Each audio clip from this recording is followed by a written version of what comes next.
I think I like Enlightenment a lot, certainly as a production, but also as a script. It seems to quite seamlessly fuse the Eternals component with the White and Black Guardians within one synopsis. I find it very watchable, engaging, tense, and imaginative. It makes me consider the Davison era underrated. I do not really dislike any of his serials thus far. I would claim Time Flight is the closest thing to a weak one at this stage in his tenure. Are we sure the Doctor had never been inconsistently characterized before the Davison years?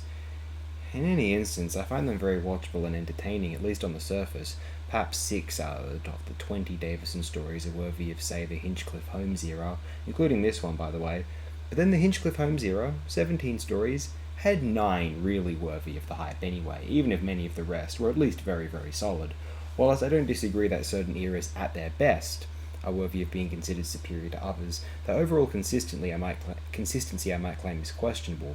Baker's era is full of serials that could be worthy of being cited as the very best of the show, but given his era ran for so long, it had a share of clunkers, and felt more inconsistent in the long run compared with both Pertwee and Davison's era, in my own view.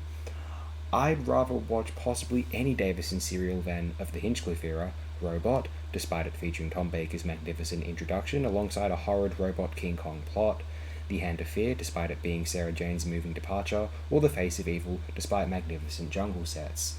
Okay, at least even in that era at its weakest, had very strong qualities in those stories regardless.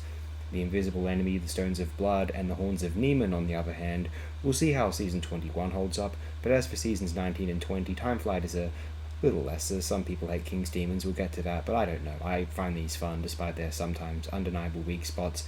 A bit like you overgrown boys nostalgic for the Graham Williams era, I'm just going to safely assume.